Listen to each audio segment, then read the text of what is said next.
It goes,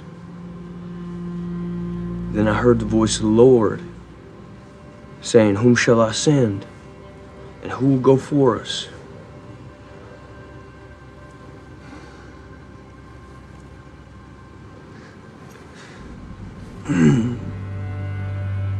And I said, 'Here am I. Send me.'"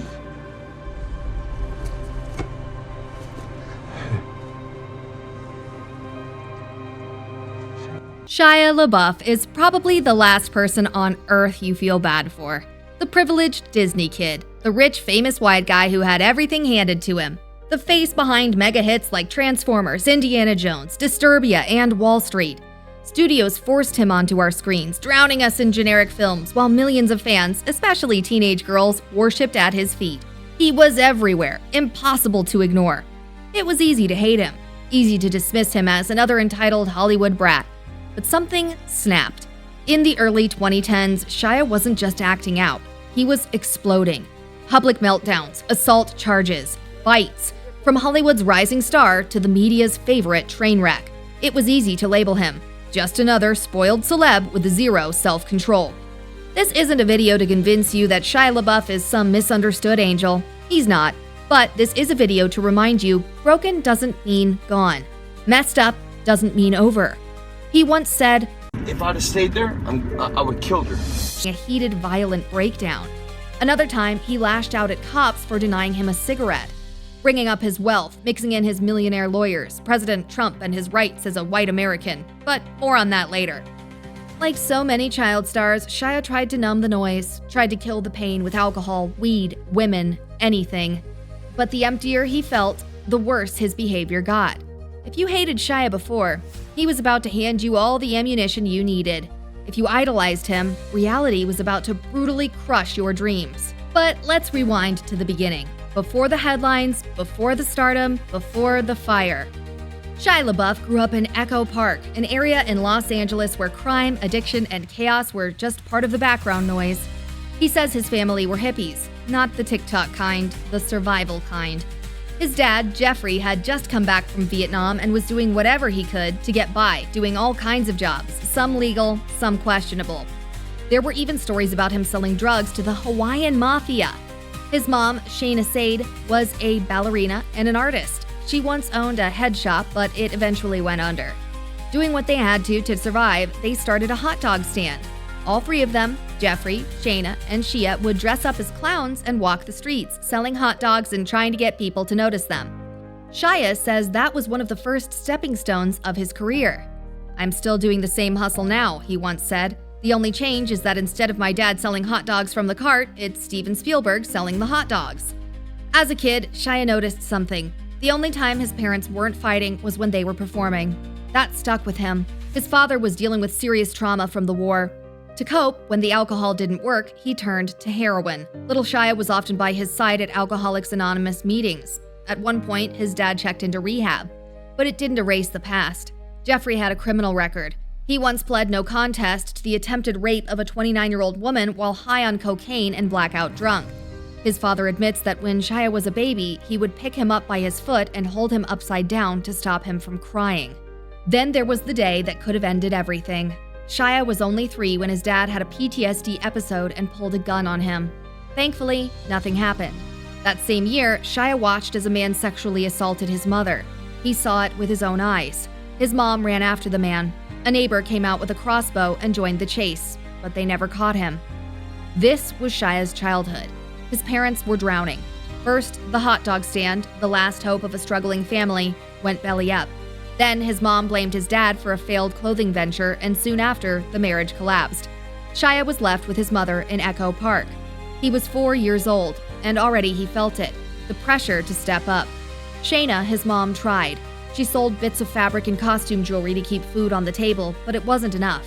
Things got so rough that Shia's uncle started thinking about adopting him, not out of love, but out of financial desperation. The family couldn't afford to raise their own son. But Shia wasn't wired to fold. He started hustling, on the streets, on the phone, in auditions. At 11, Shia called a Hollywood talent agent pretending to be his own manager. Ballsy? Absolutely. But it worked. The agent, Teresa Dahlquist, saw through the act, but she also saw the drive. She signed him, took him to auditions, and even helped cover rent. That gamble landed him on Even Stevens, a breakout role that should have been a turning point. But here's the twist. To work on the show, he had to live in Hollywood. And the only way to make that happen? Move in with his dad. The money started coming in, but peace never did. Shia and his father didn't magically reconnect. In fact, things got worse. Their relationship was full of tension, silence, and anything but worldly fun. Shia, not even a teenager, was smoking weed with his own dad. While other kids were going to soccer practice, he was attending more AA meetings with his dad. And as if that wasn't enough, his father had already been labeled a sex offender. Shia was making people laugh on the Disney Channel, but back home, he was walking through landmines. Imagine being a teenager with a paycheck big enough to feed your whole family, yet knowing every dollar you earn makes your dad feel like less of a man. That's the situation Shia found himself in. His father wasn't just riding his son's success, he was resenting it. In Jeffrey's own words, you can't imagine how it feels to be paid by your son. And the pressure? It was relentless. One wrong move, one box office flop, and the whole house of cards would come down. There was no room for error, no time to be a kid. To make things worse, during the Disney days, when Shia was starring in Even Stevens, his dad assaulted a gay Disney executive just for hugging his son. But luckily for him, the executive chose not to press charges.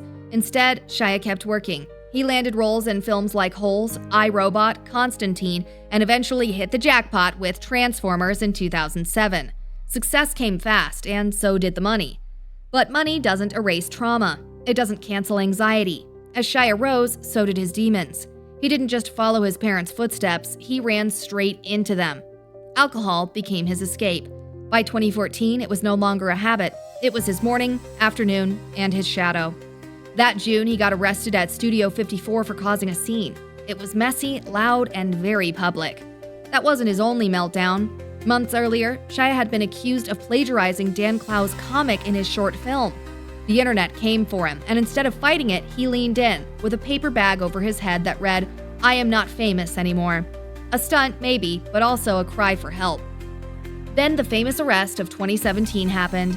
When Shia LaBeouf was arrested, the whole world got a front row seat to his meltdown, thanks to the officer's body cam footage capturing every explicit-filled moment. The internet did what it always does. It took Shia's humiliating tirade and made it viral. The consequences? A court-ordered therapy. At that moment in his life, Shia was at a spiritual dead end. He wasn't just looking for clarity, he was yearning for something bigger than himself, something he could lean on. "I was desperately seeking a higher power," he later admitted. "I needed something to hold on to."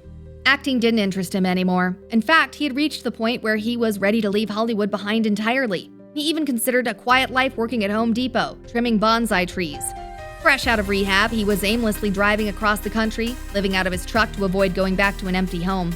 His marriage had fallen apart, his family had cut ties, and his friends were nowhere to be found. Week 1, no one shows up. For me, no one. Shia felt isolated, drowning in regret, resentment, and ashamed. Then, in the middle of all this darkness, a phone call changed everything. It came at precisely the moment he needed it most, like a perfectly timed rescue. Even without knowing much about faith, Christ, or Padre Pio at the time, Shia couldn't ignore the sense that something divine was happening. It was as if this coincidence wasn't a coincidence at all, more like a carefully orchestrated moment from above. Stories like this aren't uncommon. People often look incredibly successful and untouchable on the outside, yet inside they're falling apart. It's in these rock-bottom moments that God often reaches out, offering hope and community. And that's exactly what Shia experienced, a community grounded in faith and genuine discipleship. Despite another bump in his personal life in 2018, when he separated from his partner Mia Goth, Shia seems to finally be moving towards stability and happiness. Remarkably, the relationship with his parents has improved significantly.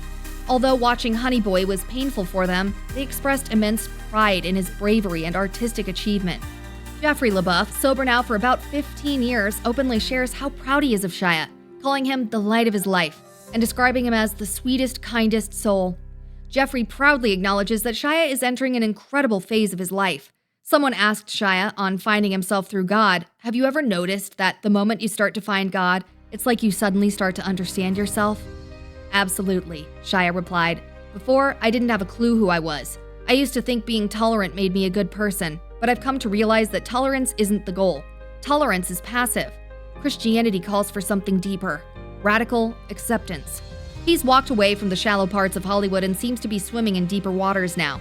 And maybe, just maybe, he could be a voice that speaks to people who feel unreachable by traditional religion.